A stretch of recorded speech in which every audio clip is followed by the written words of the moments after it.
Knockout shot. That is the most spectacular one-punch shot of Manny Pacquiao's. You may hear it. Down goes Frazier. Down goes Frazier. Guys, there's nothing like boxing, and there are no athletes like fighting. Struggling to get to his feet. Taking another right. We're in deep trouble again. He's down. You know, you get cream up for this, I guess, but the next center they run up to this. It's over. What's going on, fight fans? Welcome to the Boxing and Jedi's Temple, your home, along with your fellow brothers and sisters of boxing. God bless each and every one of y'all. I just got off of Matt Chad's live stream. We had Blood Boxing. We had Bruce Goals. We had a new fellow by the name of Marlon. Awesome people, good people, man. Go check out Matt Chad. Go check out Blood Sports Boxing, a.k.a. Retro Boxing. You know what I'm saying? Peace to the YTBC, man. Everybody that's just kicking real boxing content. And today, I'm bringing you something real special. Today, I'm bringing you a very legendary middleweight championship between championship match, should I say, between Mike McCallum and Donald Curry. And this fight is something that I'm more than sure that you guys, which are from this generation, haven't seen. Now, I just want to say this really quick. You can use this fight for measuring sticks as to, this fighter, that fighter, this is who I love, that's who I love, without them even cementing themselves. These guys cemented. You're going to see basically the sports of hand tag, a.k.a. fisticuffs, a.k.a. boxing. So as we go into this DeLorean, if you got it, smoke it. If you're drinking, guzzle, and let's enjoy. And before I do that, peace to my man OG Boogie. Peace to Nina. What's going on, Nina? My man, the Red Glove Militant. What's going on? Brown Gone One. What's good, my brother? Good to see you. Now, let's get into this. No doubt. The sky is aglow here in Las Vegas. It's a hot night for a hot fight in this neon desert. For HBO Sports presents the WBA Junior Middleweight Championship. Champion Mike McCallum defends his title against former welterweight champion Donald Curry. Some like it hot, but you can't tell how hot till you try. Some like it hot, so let's turn up the heat till we fly. They call him the Body Snatcher. 3 years ago, Mike McCallum destroyed the body of Sean Mannion as he captured the WBA's vacated junior middleweight crown. Undefeated in 31 fights, he has the burning desire and ability to be one of boxing's best. Yet to many, he could be labeled the unknown champion. Well, as a person, I think I'm a beautiful person. As a fighter, I think I'm rounded, one of the best fighters today. In our pre-fight profile, we'll introduce you to Jamaica's first world champion as we look at his struggles in and out of the ring. Some like it hot and some sweat when the heat is on. Some feel the heat and decide that they can't go on. They call him the Cobra. 19 months ago, Donald Curry had hardly broken a sweat when he struck Milton McCrory in only 2 rounds to become the undisputed welterweight champion. But could he go on after facing his first defeat from an accidental butt 2 fights later? Since that night, the problems have only continued to mount. I knew the problem that I had. That's why psychologically I feel that I can come back even much stronger, because I knew that wasn't me. Can he really come back? We'll see as we examine the problems and solutions of Donald Curry since his fall from champion of the world. So let's turn up the heat as champion Mike McCallum fights for the recognition he's so much desired, while former champion Donald Curry fights to overcome all all his problems by winning a new title. We're scheduled for 15 rounds of what has the makings of a hot affair. What's up, Evil Green? What's going on, bro?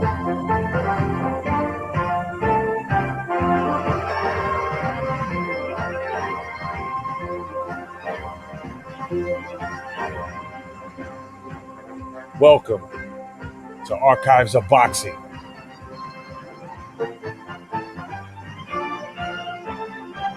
Let's get it. In the great scheme of the sport of boxing, this is not the fight of the century, not one for the ages, not even one to bring the high rollers pouring into Las Vegas. The setting isn't grand, but rather intimate. The prize not millions, but thousands. What we do have tonight is two champions at the very top of their game, each with something to prove at the other's expense, and that makes for a great night of boxing. And one will have the bonus of wearing a junior middleweight championship belt. As live from Las Vegas, HBO Sports presents a scheduled 15-round battle for the WBA Junior Middleweight Championship between the champion Mike McCallum and the challenger Donald Curry. Well, there's something that can be said for this fight that can't often be said for us as commentators and you out there at home and the 3,000 or so fans who are here at Caesar's Palace, and that is that honestly, you really don't have a clue as to who's going to win the fight. Potentially, this could be a very, very good boxing match. Hello, everybody. I'm Barry Tompkins, along with Sugar Ray Leonard and Larry Merchant. Ray, let's talk first about Donald Curry. He's a guy who lost a big fight. He lost after people were saying, this guy's terrific, this guy's great, this guy pound for pound is the best boxer ever. What happens to a fighter when he loses a fight like Curry lost to Hunnigan? Barry, I can relate to that very easily because of personal experience. My career was going so strong until I faced Roberto Duran in Montreal in 1980. I lost that fight on mistake because I selected to fight him a different way. It can be quite devastating. For Donald Curry, it was because of distractions, the weight, managerial problems, and other factors. I think here it affects the guy's level of confidence. So Donald Curry, this is a very important fight psychologically, mentally, far more than physically. Does it seem strange to you, like it does to me, that we're talking so much about Curry, and he's the challenger? Mike McCallum is the champion. I think quite naturally the talk is on Donald Curry because, again, he was considered a guy to be the shining star. So all the focus, all the eyes on Donald Curry's performance tonight. Larry Merchant, let's address that fight with Lloyd Hunnigan that Donald Curry lost. How did you see that fight? Did you see a fatal flaw in Donald Curry? Well, that's what a lot of people are asking, and that's why the shine is off his belt, as they say out west. Whether there was just a fatal flaw, whether Hunnigan exposed something in Curry we hadn't seen before, that is, that he couldn't deal with a real aggressive, tough pressure kind of fight, or whether it was just one of those nights when you lose a fight and that's all and you go on, because even the greatest fighters have lost fights. To his credit, in the last 10 months, Curry hasn't gone into hiding. He's fought two respectable junior middleweights coming out of the welterweight division, and now he's fighting the very best junior middleweight in the world. So that tells me something, that Curry wants to put the shine back on the belt. Well, what Donald Curry did do in that fight with Lloyd Hunnigan was that he sent a lot of exclamations into a lot of questions, and the one that will be answered tonight is he still pound for pound the best? Well, you used to be called the best fighter pound for pound in boxing and lose that title. Who could blame you for running? But Donald Curry isn't running. He's standing tall and facing his problems. Last September, Curry stepped into the ring as the undisputed welterweight champion against Lloyd Hunnigan. It was in Atlantic City that the walls came tumbling down on the, quote, best fight in boxing. There was a number of distractions that I was going through leading up to the fight, the weight problems, the manager problem, and the loss of one of my family members. Took its toll on me leading up to the fight, and all that. Probably it happened to me within a week of the fight. It didn't help matters that Curry was badly headbutted by Hunnigan, causing a cut that led to a sudden end to the fight.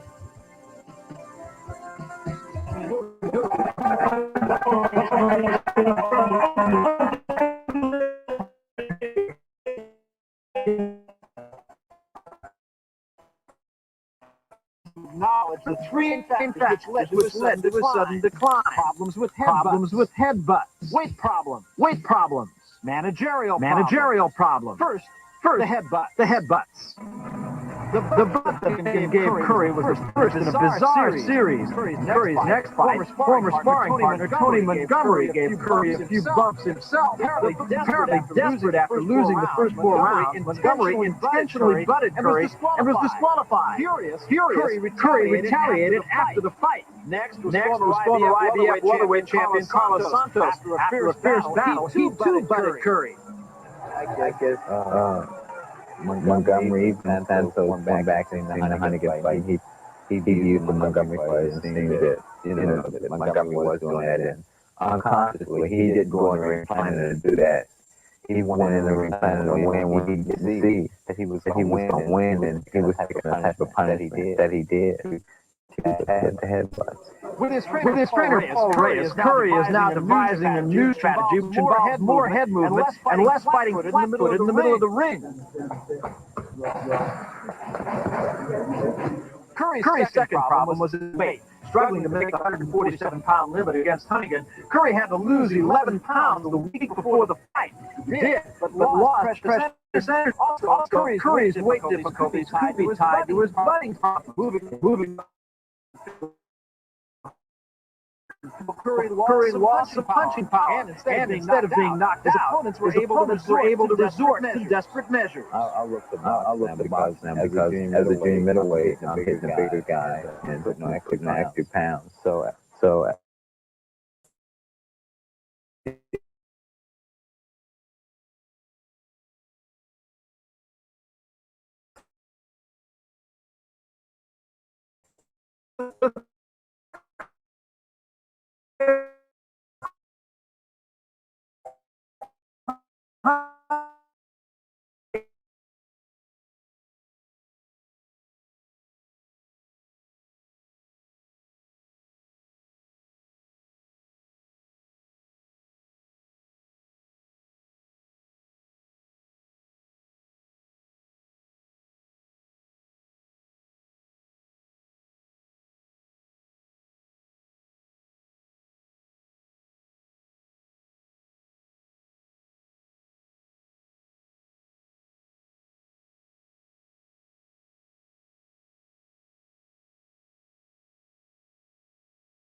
Sorry about that, guys. We're having technical difficulties. I got a storm here coming down in Florida. Let's go straight to the fight. Donald Curry should prove to be the boxer that he used to be. There is the record of Donald Curry. Oddly enough, in his 28 fights, the one people talk more than any other is the one loss to Lloyd Hunnigan. He has 19 knockouts along the way. Of course, he has down in the junior middleweight division. That's the title he's fighting for tonight. He feels that he's stronger, but he also said when they talked to him that he throws just as hard as he did as a welterweight, but people don't fall like you. That, of course, he fought both ways. A lot of times, guys naturally, but I think with Donald Curry, he's a young man, and he's to be strong, so it shouldn't be factored here. So this is very much of a pivotal point for Donald Curry. At this point in every fight, you talk about keys. What are the keys to victory for both men? Ray, let's look at tip of the night. How do you see this? Well, tonight, I'm going to give a negative. Positive right hand. Could be, but here with Bill McCallum. Beautiful right hand. I think that he makes the back. He drops left hand. Here with one thing about McCallum and Donald Curry, they had that in common. Here we see Mike McCallum, a relentless body puncher.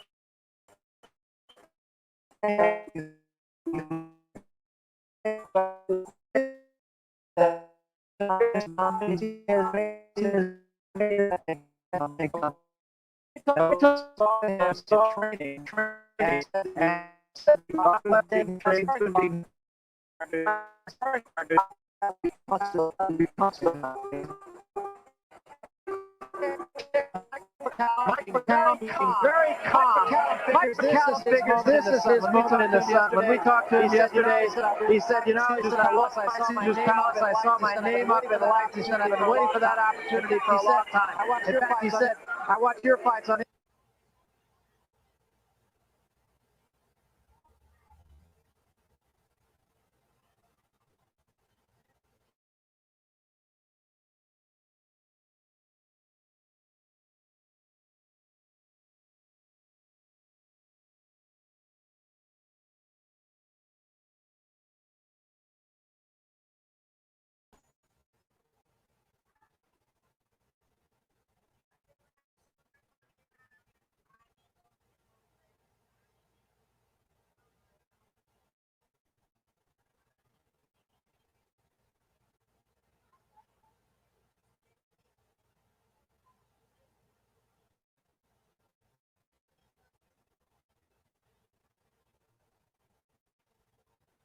This is his time. Maybe because he wants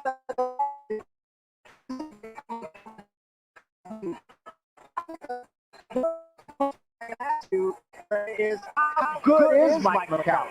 But that's what his opposition. That's what's able with Mike Tyson. You know, Mike is so good, he has not found the guy that gives him a tough fight. But Mike McCallum, I think this is yet going to be his toughest fight yet. I think maybe that's what makes this fight as interesting as potentially as good a fight as it can be. It's just the fact that this is such an important fight for both of these fighters.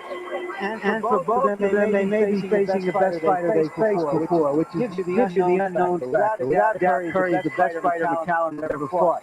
You don't know how he's going to respond to Curry's quickness. At the same token, McCallum and Huntington are the best fighters surely that Curry has ever fought. Now he's fighting a big, good man. Larry, let me ask you, when we were in Donald Curry's room the other day, he has a lot of signs up around his room. He's got a sign that says, "We've got to have it." He's got a sign saying, "Mighty Mike will fall." And I remember you sort of expressing surprise about that. Well, you don't expect a fighter of his quality to need that kind of hype from the outside. It has to come from the inside. But I think that he wants to remind himself of how he has to get back to doing the things he did earlier in his career and to get to the place he was earlier in his career. And of course, a big question also, how do you figure a guy whose record is 31-0 is a 2-1 underdog in this fight? Well, I think one thing I want to add to those numbers, tonight these guys are getting in the ring for approximately between them the 700th time. They fought a phenomenal amount of amateur fights each. 250 or so for McCallum, 400 or so for Curry. And what that means is that you have two schooled craftsmen. And it will be exciting to see whether they can break each other down, whether they can probe for weaknesses and assert their own strengths. I know myself as a fight fan, I couldn't be more excited about seeing two real professional fighters. Let's take a look at some of the numbers in this fight. And again, they really aren't particularly significant. McCallum is 30 years old. Some say he's older than 30 years, but there's at least a 5-year age difference, so that could be kind of a factor. They both came in just about at the limit of the junior middleweights, 154. McCallum's a quarter of a pound less. So the common opponents of these two, again, you can forget about Rigoberto Lopez. They both fought early in their careers, but Milton McCrory could be something of a barometer, but they both knocked him out. It took McCallum a little bit longer than it did Curry. Let's look at some other numbers, Larry. This is our punch stat numbers to give you a statistical profile of how they fight. McCrory throws a lot of punches. Many of them are just probing punches. Curry is more economical and lands a higher percentage. And that same thing is reflected in the number of jabs. Many of the jabs that McCrory throws are not punches, are not designed to hurt his opponents. And we'll take a look at the rules. The 10-point must system is in effect. There will not be a standing 8 count. 3 judges score the fight, not the referee. A fighter could be saved with the bell only in the last round. And the only one that is significant at all, the 3 knockdown rule is in effect. Now, let's get on with it. We'll go to the ring announcer, Michael Buffer, and we'll get the pre-fight indications. Michael? Ladies and gentlemen, this next bout is a presentation of Top Rank Incorporated in association with Main Events Promotion, Caesar's Palace, and the King of Beers, Budweiser. Representing the WBA, the World Boxing Association, at ringside is Murray Sleep. This bout is sanctioned by the Nevada State Athletic Commission. The chairman is Dwayne Ford. The commissioners are Sam Macias, Sid Rogich, Herb Santos, and Freddie Little. And the executive director is Harold Buck. The 3 judges for this world title bout will be Ove Overson of Denmark, Guy Jutras of Canada, and Charlie Roth of the United States. The timekeeper is Charlie Roth, and counting for the knockdown seconds is Mike Moravito. The physicians at ringside are Doctors Donald Romeo, James Game, and Elias Ghanem. And now, ladies and gentlemen, from Caesar's Palace in Las Vegas, Nevada, let's get ready to rumble. 15 rounds for the Junior Middleweight Championship of the World. The referee for this bout is Richard Steele. Introducing first, in the red corner, he's wearing the black trunks with gold trim and weighs 154 pounds even. as a professional. He's 27-1, 20 by KO. He currently holds the junior middleweight title under the USBA. From Fort Worth, Texas, the former undisputed welterweight champion of the world, the Lone Star Cobra, Donald Curry.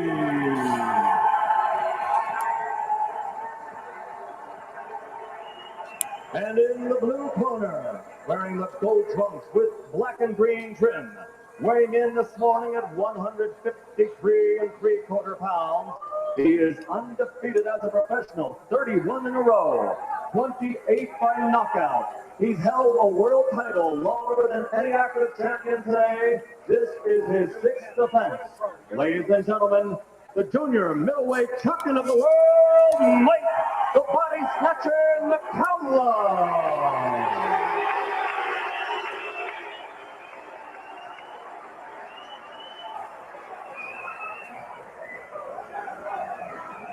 All right, Mike and Donald, I gave both of you instruction in the dressing room. I want to caution again, obey my commands at all times. If there's no question, shake hands, good luck. Let's go. The word from the McCallum camp is that they want to try to jump on Curry because they're not sure Curry can stand the pressure, but that would be out of character for McCallum to do. Let's see how that works out. Hunnigan, of course, brawled Donald Curry, Ray, and it was always said that that's the kind of guy that really bothers Donald Curry. McCallum is not, as Larry Merchant said, that kind of guy. Well, I disagree. I think sometimes a boxer can bother Donald Curry. You got to break his rhythm. Donald Curry is a technician. Good hands. He waits. He sets his man up. Again, against Bill McCoy, who's moving, Donald threw a picture-perfect left hook. I think here with Mike McCallum, he has to be careful, has to be cautious all the time. That was a bad short right hand by Curry. And again, we mentioned earlier in Ray's tip of the knife that McCallum, perhaps even more than Curry, drops his left hand. Let's watch for it.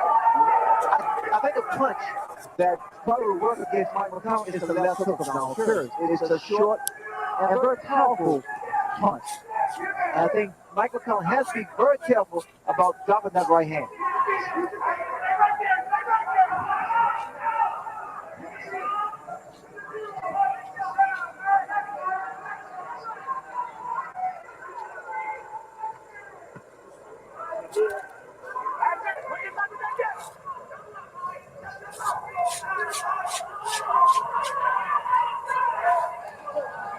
George Benton, who is the trainer of Mike McCallum, said his man is an excellent defensive fighter. There was a good left hand by Curry.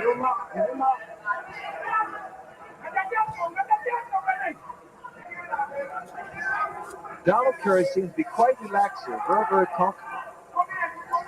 There was talk that he had problems making weight. But at the present time, there's no indication of that.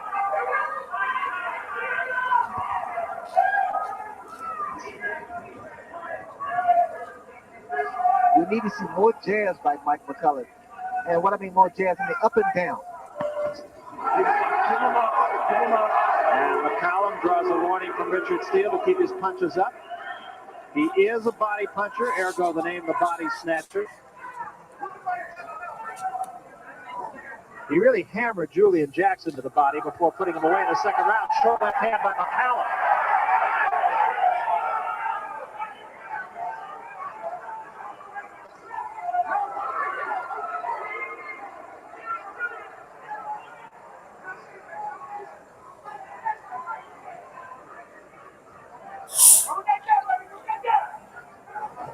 Both fighters are still a little cold here. They're not as fluid as they would want to be.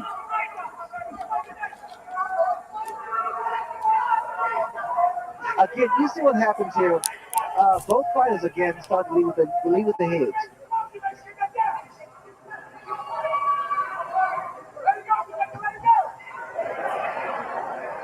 And to prevent those headbutts, when you move down, you move left and right. You move the head to side to side. And Curry has not done that in his last three fights. Again, a warning from Richard Steele.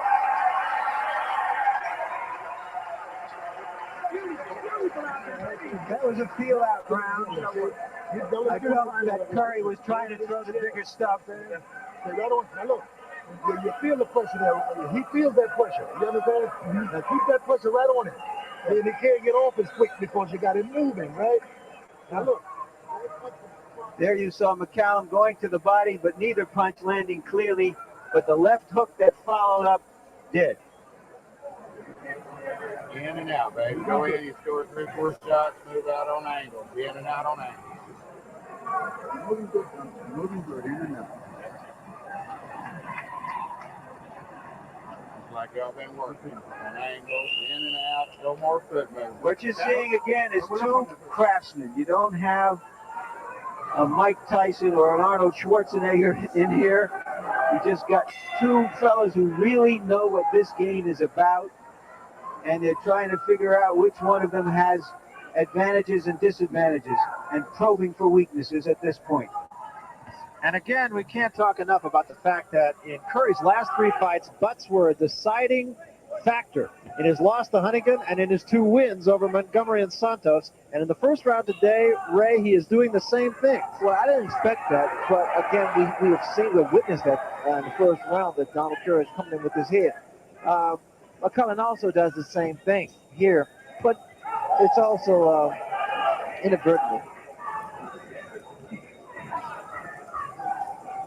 The left hook that Mike McCallum landed on Donald Curry was a good punch. I didn't think it was that effective, but the replay justified it. That left hook rocked Donald Curry. Curry got a right hand in during that exchange.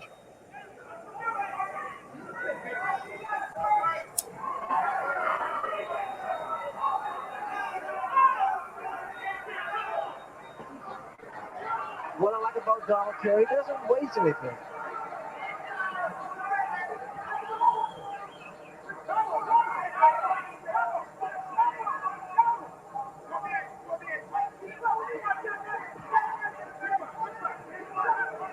The way to beat Donald is to make him miss and then capitalize on it.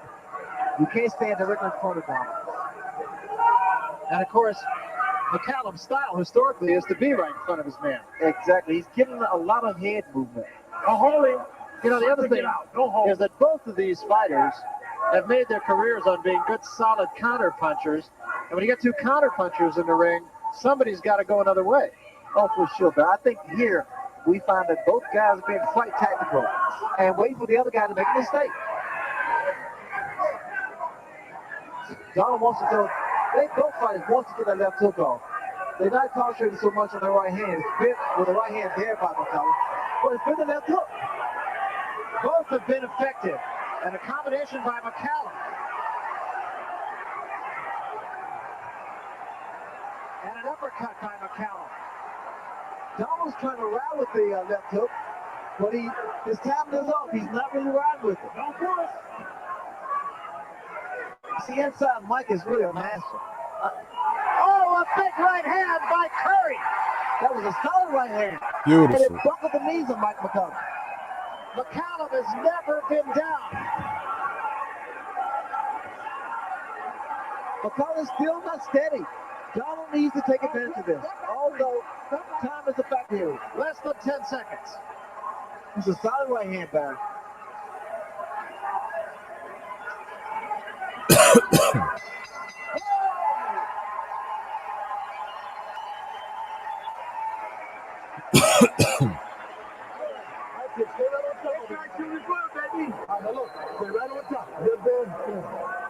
You feel all right? Yeah. Good. All right. Now you're going to be all right now. Just stay right on top of it. You got this guy going now. Keep that jab going. You understand? Okay.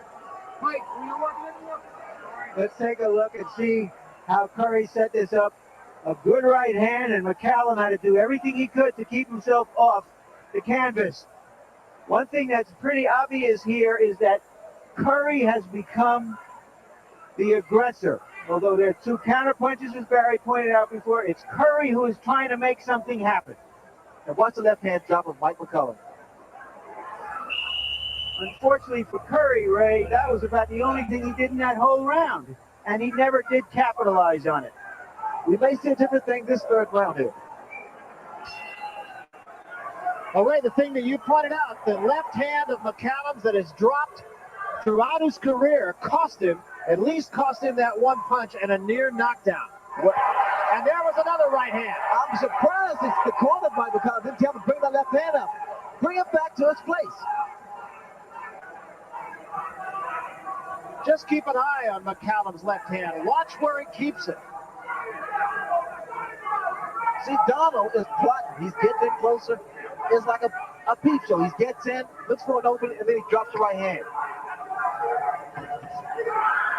He had a left hand in there, but he took a left hand in return by Curry.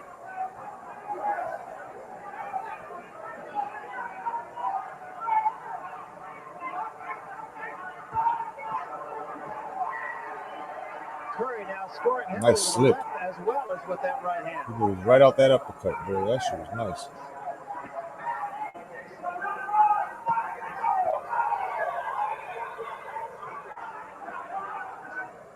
It's interesting, Ray, isn't it, that Curry is also going to the body a lot in this fight.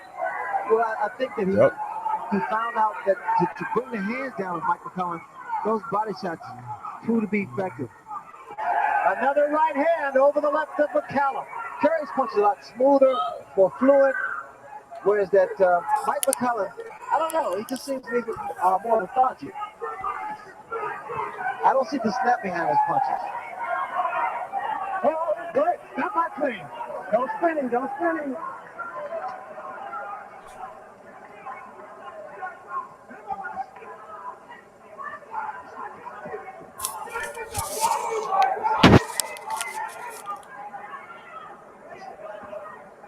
Yes, sir, Papa. Great fucking jabs. Good uppercut by Curry and a left hand behind it. See, Donald doesn't need to wait. Curry does not need to wait. Curry got McCallum's attention with that left hand counter punch as well. Curry can take control of this fight if he just continues to throw punches. A lot of times, Curry puts himself in a very unfortunate position by standing side too long. Another right hand by Curry.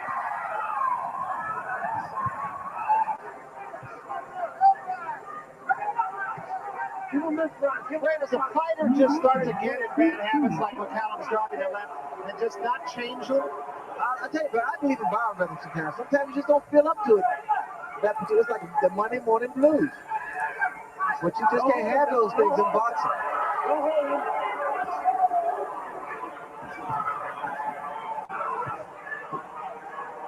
I think a double left hook to the back of the head would be the job. Hell yeah, Tony. Back then, they stayed in the pocket, baby. No doubt. You ain't lying about that. He is the faster-handed If anyone wants to donate to the channel, seems to be solving the here riddle. it is. It's helping upgrade your channel, or it's also taking care of your channel. Here we go, guys. I hope you guys are enjoying the fights. Pass this down. Let your boxing friends know if totally giving up on boxing or worried. Tell them to come on down here and watch archives of boxing, old school fights. The effectiveness of Come on down, punches, fellas. that is how hard Definitely. they are. It does tell you the percentage of punches thrown and landed. And you can see that McCallum has thrown a lot more punches and landing less. About a half of the punches that Curry throws land, about a third of McCallum. Move that shoulder right into his chest and punch coming up. Come on. You don't come up. One thing that could be a factor, there is some swelling over the left eye of Donald Curry. And there was a little bit of a butt there, too. There needs to be more punches thrown by Mike McCallum. He's being out hustled. Donald Curry gets inside. Donald Curry throws more punches. And Donald Curry, that's the last round, controlled the fight pretty much. Another right hand by Curry and a left behind it. He's beating Mike McCallum to the punch. That's what's happening. The Cobra And a left hand by Curry. versus the Body Snatcher. Donald now just picking the shots. Oh, great body shot. And with more authority, too. Curry's doing some great countering right now, boy. The right hand McCallum of is Mike playing the dropped. wrong McCallum game. has dropped. Donald needs to throw that hook.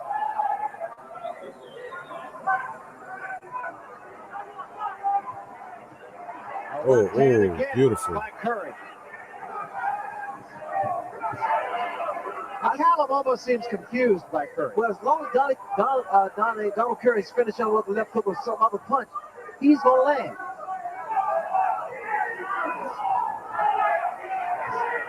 Yes, he was, Papa. Yes, he was, brother. Yes, he was.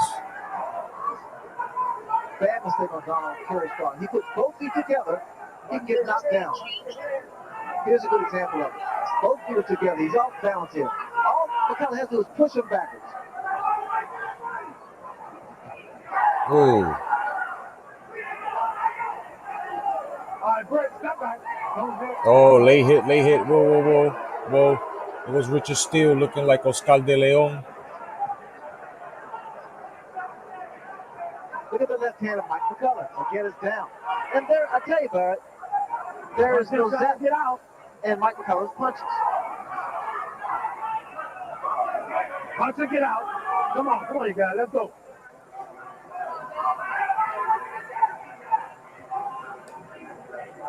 See, there's a puffiness over the left eye, on top of the left eye of Donald Curry. Yeah, that seems to be getting a little bit worse, too. We saw it between rounds last time, between the last two rounds. There was a good right hand by McCallum. That would definitely turn the tables around. I'll tell you, because it could put me in handicap. As the rounds go by, that eye would close, and there would be a handicap. I'm sure the corner of Mike McCallum would point that out.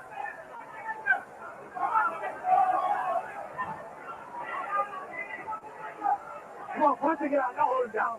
Break. Step back, please. It can only get worse, Barry. Right hand a little short by McCallum. Punch it, get out. No holding. Punch it, get out. I think that's going to turn the tables around. Break. 4 good, tough, hard rounds by 2 good, tough fighters. Put them together now. Let's take a look at that eye and how they're treating it. Let's put them together, John. Let's put them together. Let him work with that. They got him going. Yeah. Just move it around. Make them mix and then make them pay for it. All right. Relax, baby, and start putting your speed together off those angles, all right? We'll get through it. Here you see Curry throwing the left hand, and as you can see, he's more creative than McCallum. McCallum is tough and strong. Curry is the quicker and more creative of the two of them. And here's my scorecard. Up to this moment, I have Curry ahead by 1 point in rounds. That's 2-1-1. Yes, sir, pretty much. Yo, OG, what's going on, Should brother? mention here that Harold Letterman, who's usually our unofficial going judge on, here at brother? HBO, not with us this evening. So Larry Merchant wearing 2 hats. We cover the 5th round. And we will watch closely the swelling over the left eye of Donald Curry, which got worse in that 4th round. McCallum, even though he's taken more punishment, is unmarked. There's a great deal of resiliency in Mike McCallum. He comes back. Left hand by McCallum, counter punch. I know, right, Tony? Throwing some beautiful combinations. Boy, he look like George Helmsley. No, that is Sherman Helmsley. The guy that played George Jefferson. Nah, he don't have any. Right up over the top. McCallum is standing directly in front of Donald. That's why he's being hit. He needs to give some head movement, left and right, side to side. He's not giving angles at all. He's directly in front of Donald. And Ooh. by Mike McCallum, Ooh. and put Donald Curry on him. Ooh. Ooh. It's all over. Ooh. And Mike McCallum is the champion. A classic one-punch knockout. That was Holy a beautiful shit. punch. A beautiful left hook. The stronger man won is all you can say. Call it a wrap. It's up until that point. Curry Yes, seems sir. to be dominating the fight. My He seems man to be going his way. Gave him a One punch Craftmatic knockout is the last adjustable thing we canvas. expected to see, because that's not what McCallum is famous for. You wonder if some real weakness had been exposed in Donald Curry. Yes, Donald, hell at the yeah, earliest Timmy. stages, he was seeming to control the Super fight. He had punch. things going his That shit way. came out of At some nowhere. point, The Donald Cobra was left out. got But caught then by all of a the sudden, body a clear snatcher's blue spot. mongoose punch. Mike McCallum released a beautiful left hook. What's up, Unrivaled? That is as classic a one-punch knockout No as doubt. I've seen. Yes, sir. Papa says, oops. My man slept him. Here's Check it another out. look at it. Let's take a look, Ray. Well, Donald Curry here again. Welcome Looks like he's controlled to the the fight, and mind the left hook of there. Minota. And I tell Oh you, my here it is. I goodness. saw in the replay that Donald Curry's hands were down. Actually, he was moving backwards. I My didn't think he was man gonna go get up at this point sleepy. here, Larry. He go was on his sleep, back until bye count bye. 8. Oh, Here's another one. Just as boom. clean a shot as a fighter can have. Also, I noticed if we get another shot of it, we see that Mike McCallum was not going straight down. This time he was Oh going yeah, ahead Lou and down Duva, to he the was a right. cunt, I heard. Here we have the shot of it. You see, he's not going straight back. That Right here, left peekaboo. hook. Boom. Took a step to his left, just exactly as you were saying. Yeah, a moment after ago that, he we should didn't be hear doing. much of him. You're Exactly. right, Bruce. And It it paid was off. crickets. That No was doubt, a Mark. tremendous shot. Put by it down. McCallum. Let us And you know. pointed out correctly that in the last round, the tempo of this fight started to change. Well, because of the swelling, because Donald Curry wasn't becoming Oh shit. handicapped with his vision. No doubt, And I OG. also noticed throughout Mike He McCallum's said career, go screw he has yourself. resilience. He comes back strong.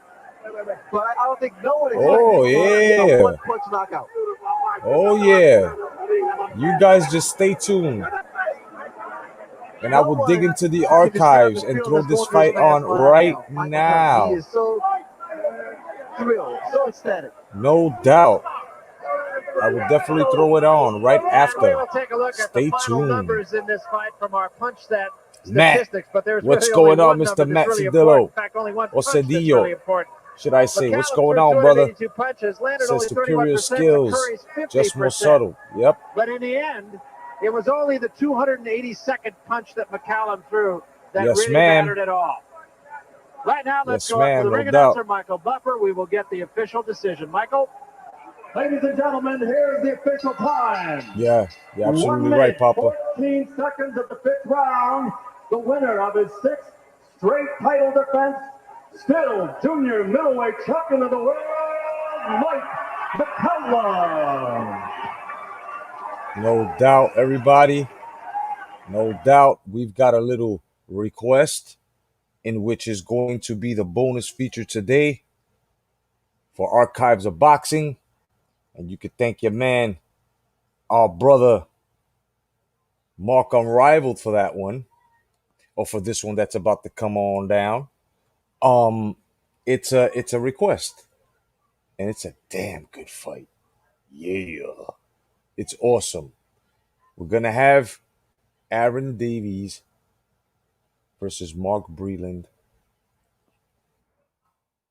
and I'm telling you guys right now, you're gonna like this one. Yeah, you're gonna like this one. Ooh, yeah. Welcome to Archives of the 80s. Yeah. Here we go, baby. Welcome. And before we start this off, I just want to thank everybody for coming on down. Of course, this is the spot, your spot for the old school throwdowns, which is what we're calling right now school. You know what I mean? This is school right now, bro. Everybody's earning their diplomas. And for the old timers who saw this, we're just refreshing our memories. Thank you, Mr. Ooh, yeah. Mark Unrivaled Boxing Talk. Yeah. Thank you very much for this beautiful, how do you say, this beautiful request. And you guys can thank Mark now, or you can thank him later, but you better fucking thank him. That's right. And if you'd like to donate to the channel, you can go right here to paypal.me/Jcotto Fight page. It helps your channel. Hashtag come back to boxing, the Jedi's Temple, and every other program as well, to the point that we're pushing this to upgrade. Definitely. So go check that out. And without any further ado, what's up, my man, the mighty Mazerus? What's going on, brother Maze? I hope you're well, my brother. No doubt. Thank you, my brother. I hope you're well. I love you, kid. So here we go. Mr. Aaron Davies versus Mark Breland. And we ain't fucking playing around. He is on a 7 knockout string since his role with Marlon Sterling.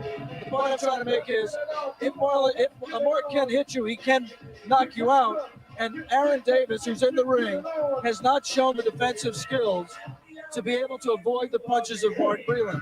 I think if Aaron comes out with respect for Mark's power and fights a conservative fight, we could see some rounds. But if Aaron comes out, gets caught up in that neighborhood rivalry, and he goes out to fight Mark Breland, we could have a very, very short fight indeed. Let's go ahead and take a look at the tail of the tape. And, of course, you see the biggest advantage of all. That's right, a diamond in the rough. 5 inches taller Let's get it. Than Aaron Davis.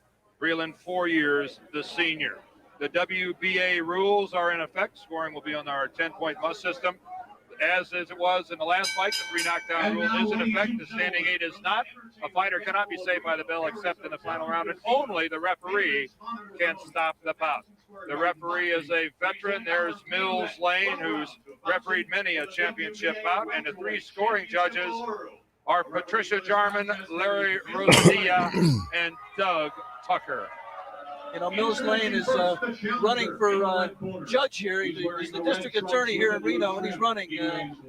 There is Mark Breland, born in Brooklyn. He now lives in Manhattan, and of course that's half of the New York rivalry you see here today, because Aaron Davis was born in the Bronx, New York, and he still resides where he grew up in that same area. And there is, Alex, I don't live in New York. This is a good fight no matter where you live. But I guess if you're from New York, there is that. The alumni, Sanctus.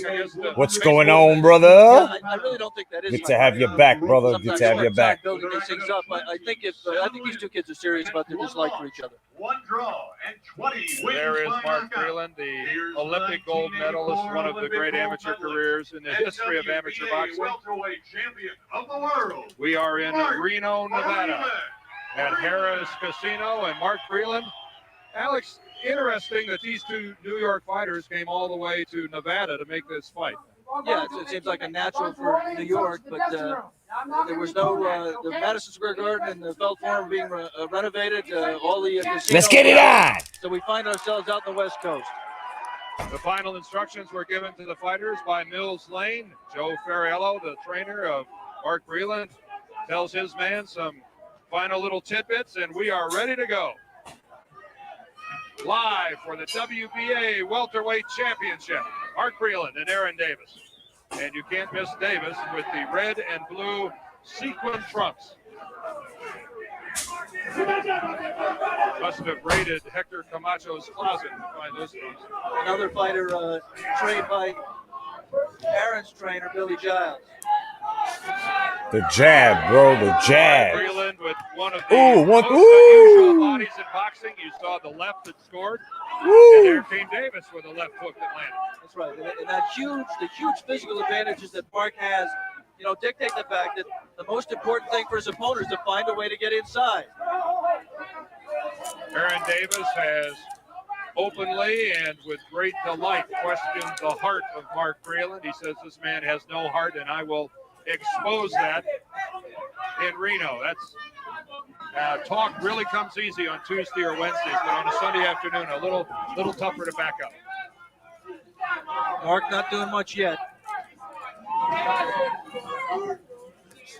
Neither fighter has worked up much in the way of a sweat. The jab, son, the jab. Extremely cool in the early going here in round 1. Mark feigning a few minutes ago to see Aaron reacted right away. Oh! The left jab by Davis. You saw it stagger Mark Breland. Oh! Cut lands. And Davis look like a Pez dispenser right now.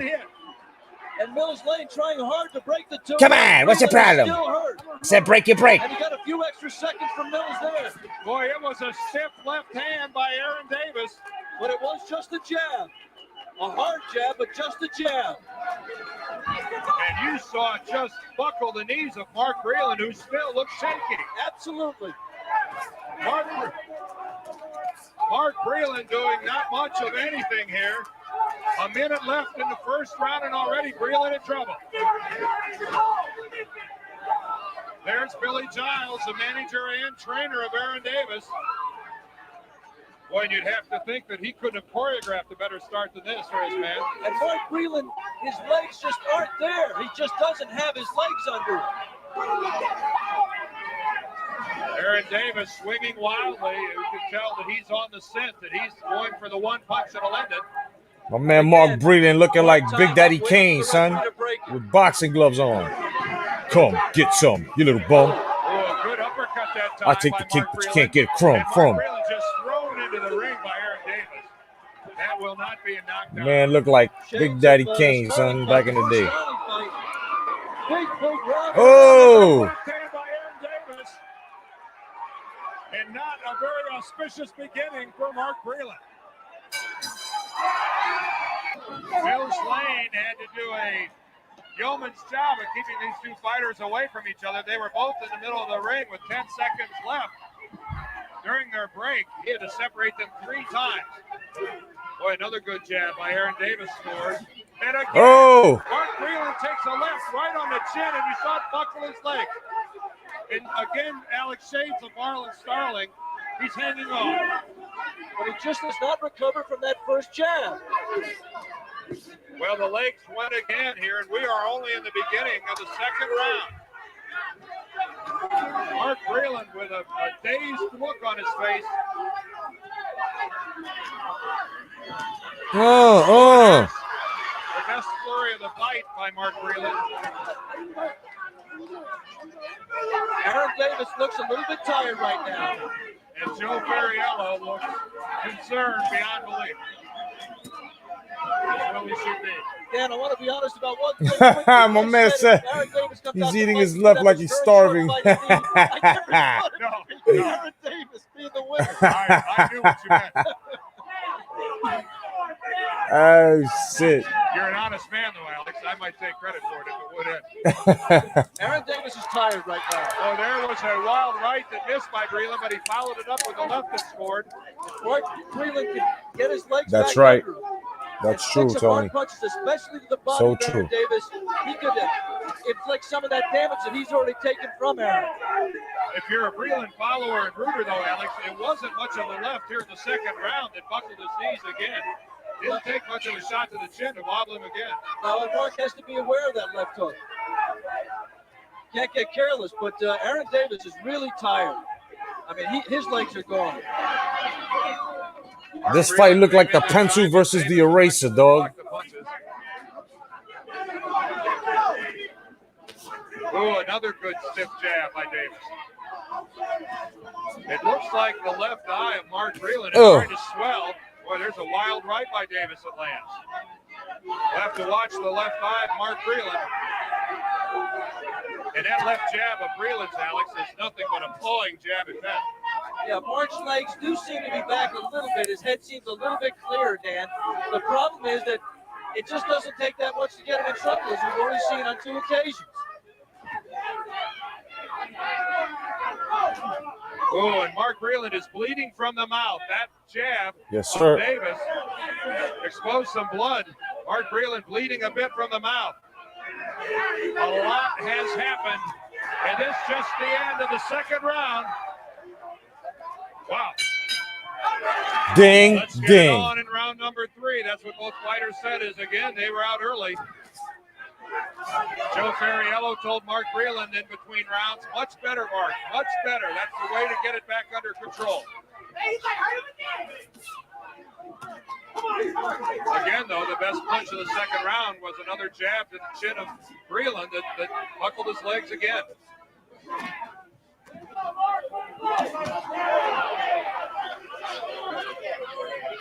A reminder for those of you that might have just joined us, it was a big first round by the challenger, Aaron Davis, in the red and blue sequin trunks as he pummeled Mark Breland in the first round.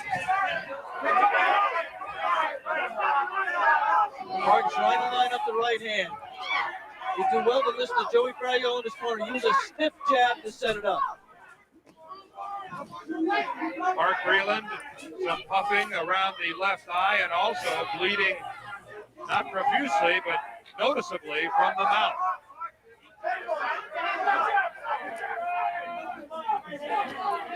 There's the jab of Breland. And Aaron Davis, not as busy as he was in the early going. No, he's just tired. He does not look like he's in condition to keep up the pace that he set the first 2 rounds. or through the first minute of the second round. We also have to let everyone know, Alex, how poorly Aaron Davis looked in his last bout against Curtis Summit. Yeah, we saw that fight, and he really did look terrible. He said he I know who was you're talking about, Nina. I can't get the name. Damn, that's a good comparison. Tumbler Davis, a fighter people from the New York area might remember as being a solid 10-round club fighter. And people in New York always said that Aaron needs a little bit of his father's heart, determination, and dedication. They felt that Aaron had more skill and more natural talent, but didn't apply himself. There, good right hand by Aaron. Just a little bit out of range. Well, speaking of heart, Alex, here's an excellent opportunity to find out about Mark Breland and his heart. Question before the fight by Aaron Davis, and a real check now for Mark Breland. I think, Mark's heart is good combination by Breland. I think his heart is fine. I think the question, win or lose out of this fight about Mark, is going to be his chin. I mean, he was just hurt by very, very not ordinary punches, but punches that in no way should got him in the trouble that he was Like in. a smaller. Oh, he ate that shit like if it was a 2-piece to 10-piece McNugget. Third time in 3 rounds. Oh my goodness, another one. Gloves touch. 5, 6, 7, 8. Mark Breland got up. There's the end of the third round. We're staying here. Mark Breland dropped by Aaron Davis. All right, come here. Listen to me, Mark. He's cutting everything, Mark, you're getting punched in your face. Right now, you're looking like a pincushion. Listen to me now, all right? All right? He's got a bad left eye. He's got a bad left eye. Stop pulling out.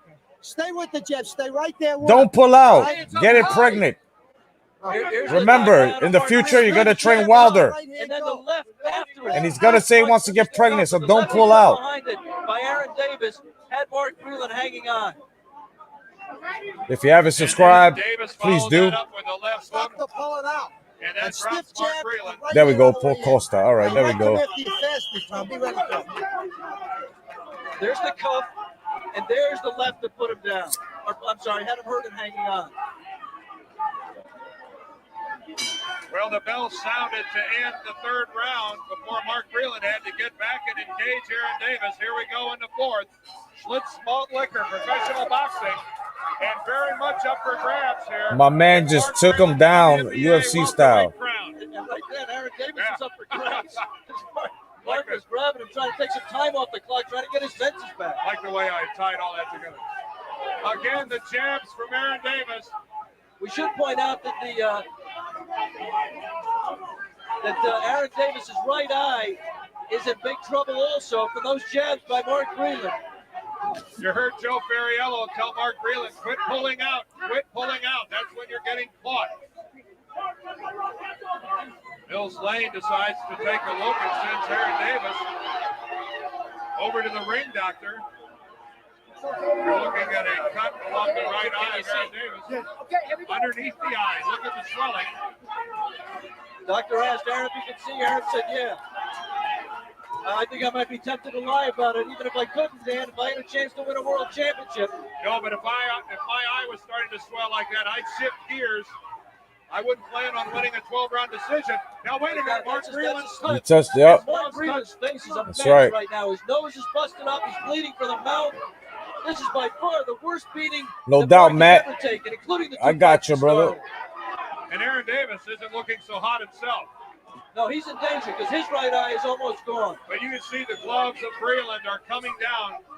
The hooks of Aaron Davis are getting over the top and scoring. Yeah, a lot was made of the fact that this could be just a neighborhood street fight. I honestly never expected. I thought it would just be the precision punching and power of Mark Breland that would dominate. It had turned into a street fight. You can see Mark Breland clawing at his nose. The left hand of Aaron Davis has been inflicting damage to Mark Breland. Again, Breland goes to his nose. Yeah, Mark is gasping for air. I mean, he may not be able to breathe through that nose. He's got trouble breathing through his mouth because he's swallowing blood undoubtedly to cut his mouth. Just desperation for Mark. I mean, oh, and there goes Aaron Davis back into the ropes, although Well, I didn't see a punch from Breland that could have caused that. Desperation for both men. One guy's got his eye closing, the other guy's all beat up, and neither of them look like they have enough left to go the distance. 30 seconds left here in the fourth round. Oh, there's a little show. Yes, ma'am. Aaron Davis and Mark Breland hanging onto the rope. Trying to show both, but that was really dumb by Mark. I mean, he was just totally naked for a punch. Mark Breland was hanging on the ropes with his right hand. The jab of Breland has nothing on it. Aaron Davis has to be feeling pretty good about where he is right now.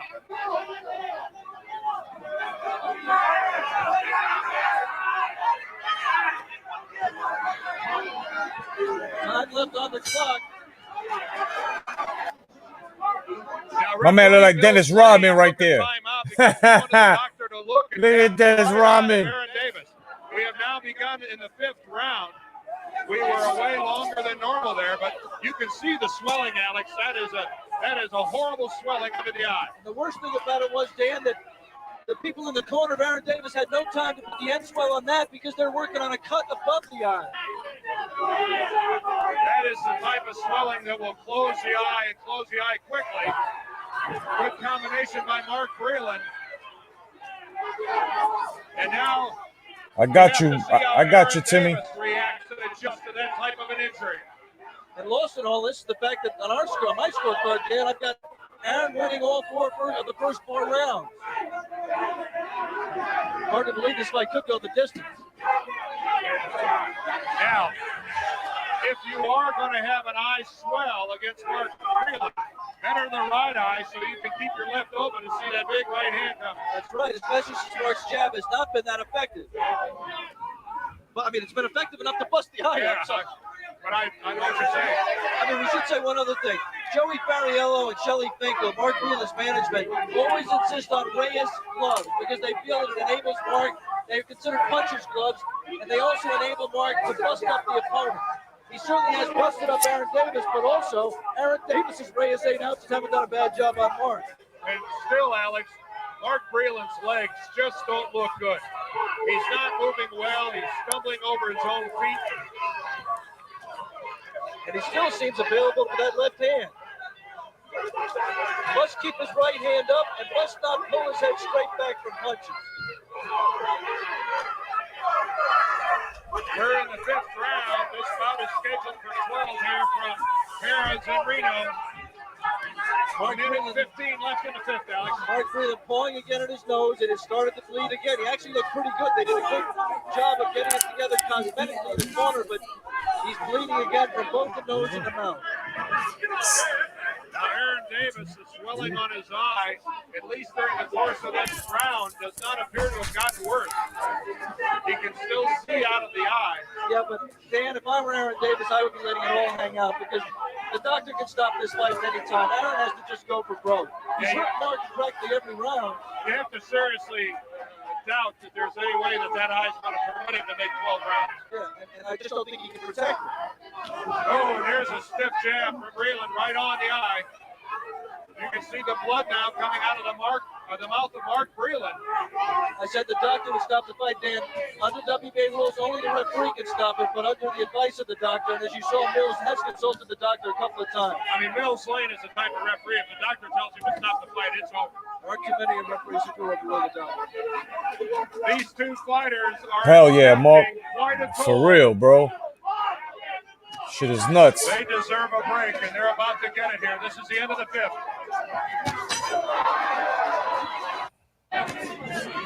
Busy in the corner of Aaron Davis with the end swell, Alex, trying to get that balloon to come down a little bit underneath the left eye. Yeah, and for underneath the right eye, rather. For the first time, really, Dan, and I really have to say that end swell should have been out. I mean, he does have to work on the cut above the eye, but that end swell should have been out earlier between rounds. Well, Aaron Davis is just holding and hitting.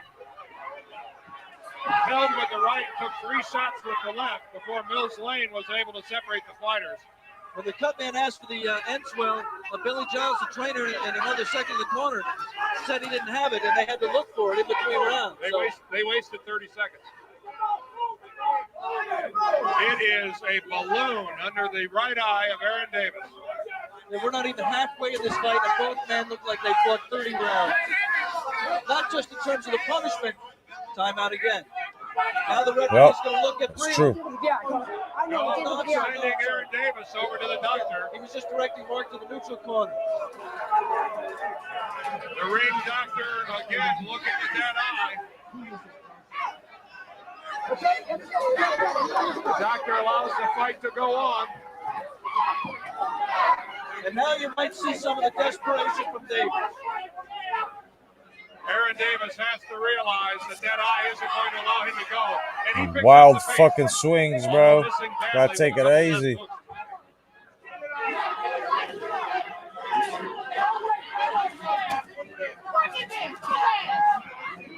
Mark Breland ducking punches, came up, scored. But his chin is still available. You know, if I were Mark, I'd be thinking in two directions here, Dan. I'd be trying to close that eye, really trying to close that eye with the jab and the hook. But I'd also make sure I didn't get hit with a stupid left hook again. Well, Mark Breland just took a jab right in the face.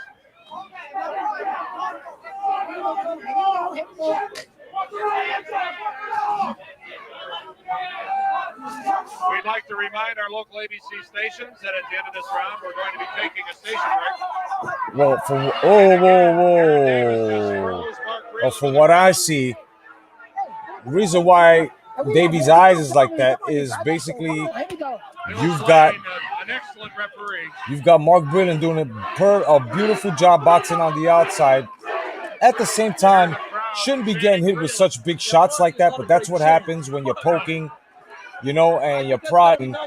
And that's exactly what Mark Breland here is doing. He's composed, you know, his defense should tighten up a bit. And it doesn't help much that he has a long fucking giraffe neck, but you know, he's doing this thing with his weaving and his footwork, stepping back. Davies is doing exactly what he's supposed to do, putting his head to his chest, bigger man getting under his arms. The problem here with Davies is that on the inside, his defense seems to be spaghetti noodles because he's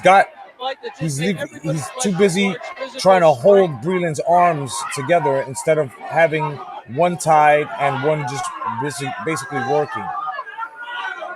Now, when you take a good look at Breland here, Breland is basically controlling not only the momentum, but he's also controlling Davies' whole punch momentum with that jab. It stops him right then and there, and especially prodding at that eye. And Davies definitely has to stop that, you know, that wild fucking hook that he's doing. He's got to make his way into Breland's chest if he just was to double jab or something instead of just hooking wildly. Because, yeah, the hook is getting him there, but it's also making him successful with his shots. So if he was to jab, it'd be a bit more cleaner as to him getting on the inside. And all through the last round of the 2 rounds, he told Aaron, they're going to stop this fight. Yeah, man, Mark Breland got a fucking giraffe neck, son. It takes him a week to tuck his chin down. You know what I'm saying? You just had the feeling, Dan, there was no way this fight could get into the 7th round. I mean, both guys are buckled up. My man Sanctus called him Jeffrey the Giraffe from fucking Toys R Us. Aaron's eyes were so badly closed, you just felt that something had to happen. I mean, it's not yet. You really sense, Alex, that both of these fighters are so close to the shit. edge. Aaron Davis so close from having that eyes well shut and stopping the fight. And Mark Breland, man. I'm sorry, I still get the impression that he's only one average shot to the chin away from going down and not getting up. I think you're right. The question is, can Aaron land it? Can he get himself together or not?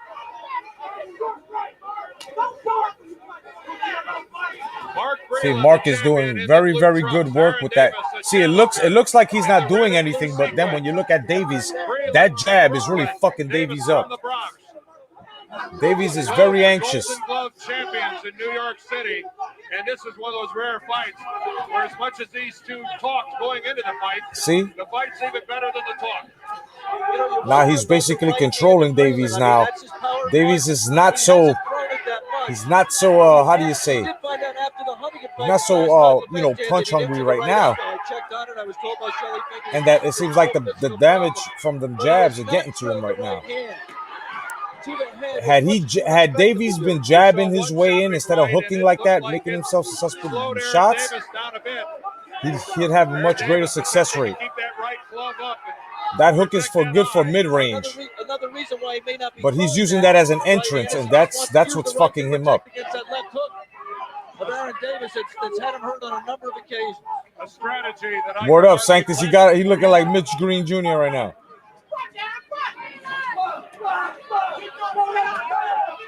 It was a right elbow injury in the Huntington fight. Mark Breland carrying his gloves a little low. Look at that. See, that's what Breland's doing. And notice he's hitting him from the outside. His hands are long enough. His arms are long enough so he can throw them fucking shots with power from outside. That's the problem here.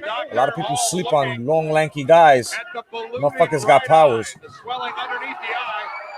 And Aaron Davis catches Mark Breland with a flurry in the left. Yo, did you see Breland's neck, bro? My man's neck is as long as his fucking arms, bro.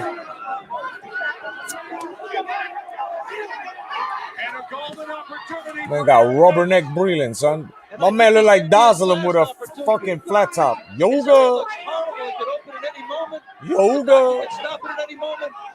Yoga flame. He should let everything hang out. Good uppercut, a left uppercut by Davis, a left hook. See, that's where you throw the hooks. Right at mid or close. Another uppercut by Davis. That's what you got to do. You got to take the length away from Breland. But once you let him set up again like that and start jabbing you nice and slow to that eye, that pain is going to make you think. Not happy. And now Aaron Davis, Alex, looks like he's whipped. Exhausted. And Mark Breland, his best punch of the fight, a left hand. And a right uppercut. Aaron Davis is hurt. There we go. Using that reach. Staying safe. But he's got to bring that guard up because if he decides to hook, see, bring that guard up. If he hooks, bro, you're going to sleep. Jeffrey the Giraffe Breland. You better bring your fucking guard up. Bring your guard up.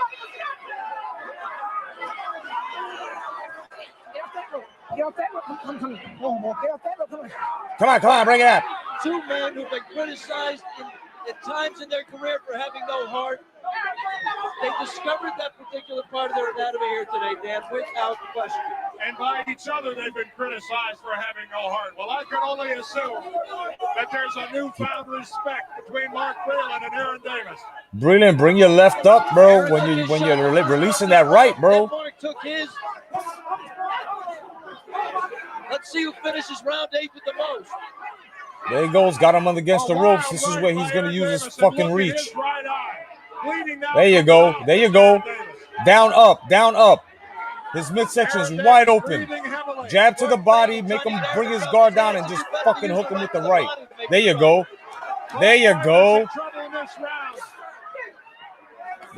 Nice turn. But what are you going to do with that turn, Davies?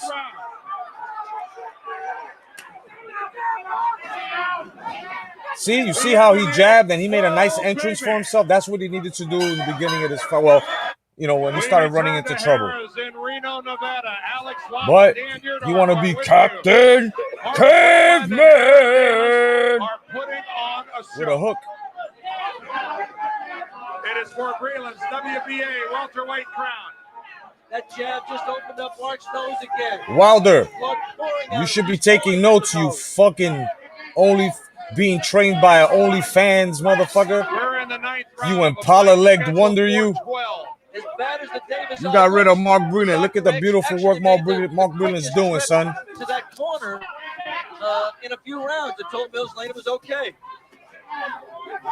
Doctor actually said the eye was better between that round than it had been the previous one, which is hard to believe after all the punches that Aaron took.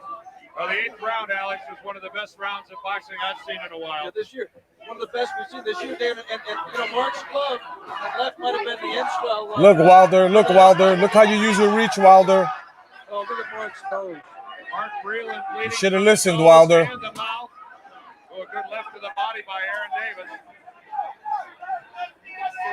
These two could share an ambulance on the Papa said, "Don't bring me down. Don't bring me down, Bruce. Don't bring me down, Bruce." There we go. Oh, beautiful weave. My man used the fucking hydraulics from his fucking collarbone to move that fucking long neck of his. That's right, bro. Leave it in the ring. Leave it all in the ring. You saw Aaron Davis so tired, just hanging on to Mark Breland, that when Breland pulled away, he fell against the ropes. That wild left from Davis came back behind. A good double left by Mark Breland. Bleeding from the right nostril and bleeding from the mouth. Word, Matt.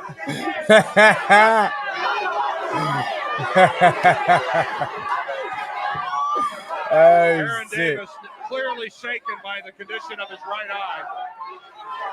Look at that right hand come up almost right in front of his eye. There's that solid right, that chopping right by Breland.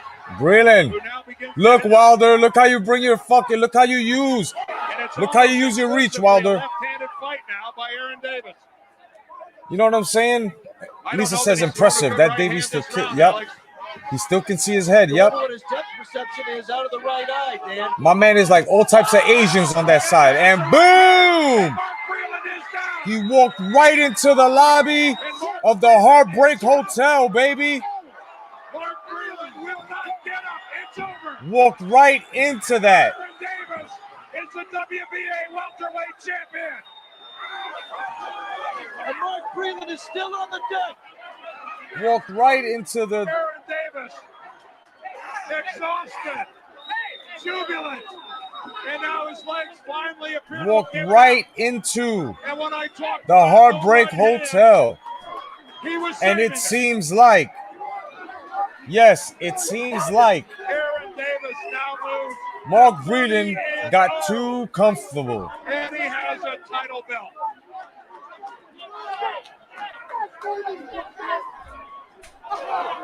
You're absolutely right, my bro. Let's go back. Let's take a look at the car accident. Coming in, Aaron Boom! loaded up a right hand and drilled it home, and that was Good it. night. And I guarantee you that was the first right hand that he threw with any conviction the entire round.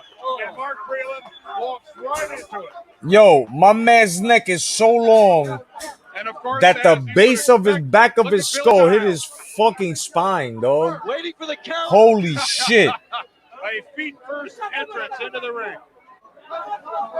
Mark Damn, Breland son. is still down on the ring, flat on his There back. you He go. has not moved. Walked right into the lobby of the We're Heartbreak looking over the Hotel, shoulder of son. Mills Lane. You see Joey Ferriello. Got hit by the revolving door. Breland's eyes are open. Yeah, He is not risen. He's unconscious. They're keeping him there as a precautionary measure, as they do.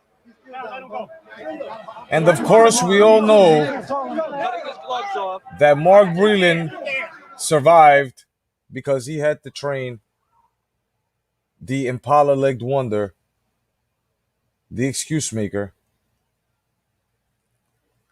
Deontay Wilder. Now, on the next upcoming archives of boxing, I will be showing you guys yet two more, along with the ones that I have. So this is going to be a show where we're showing two matches a program. So the next program will have a request as well. Marcos Barrera versus Kennedy McKinney, along with what I have. And then on the following one, we'll have Camacho versus Rosario and whatever I'm going to bring to you guys. I hope you guys enjoyed it. I hope I entertained you for a bit on this Sunday afternoon.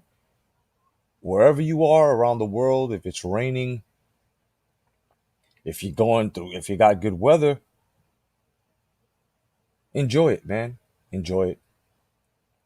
And hello, Jack C. How you doing? Welcome. And I just hope you guys basically enjoy this. If you'd like to donate to the channel, there is the link And just want to let you guys know that Late Night Boxing Talk will be back either tonight or tomorrow night. But Late Night Boxing Talk will be back. I'm just writing out a long program. And if you don't know what Late Night Boxing Talk is, oh, you better ask somebody.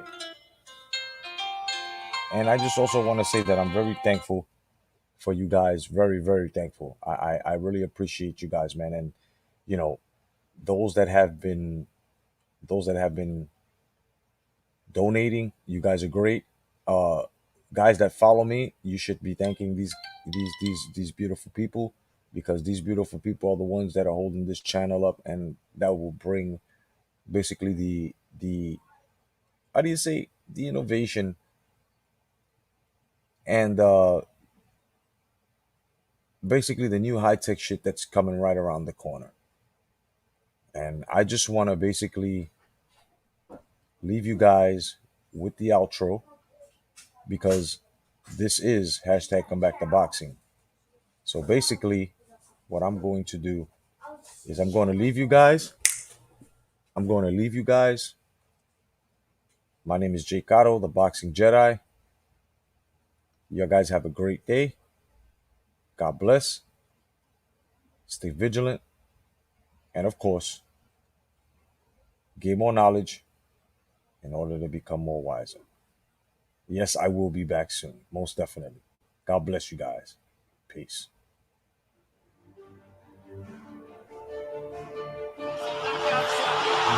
That is the most spectacular one-punch shot of many knockouts. You may hear it. Down goes Frazier. Down goes Frazier. Guys, there's nothing like boxing, and there are no athletes like fighters.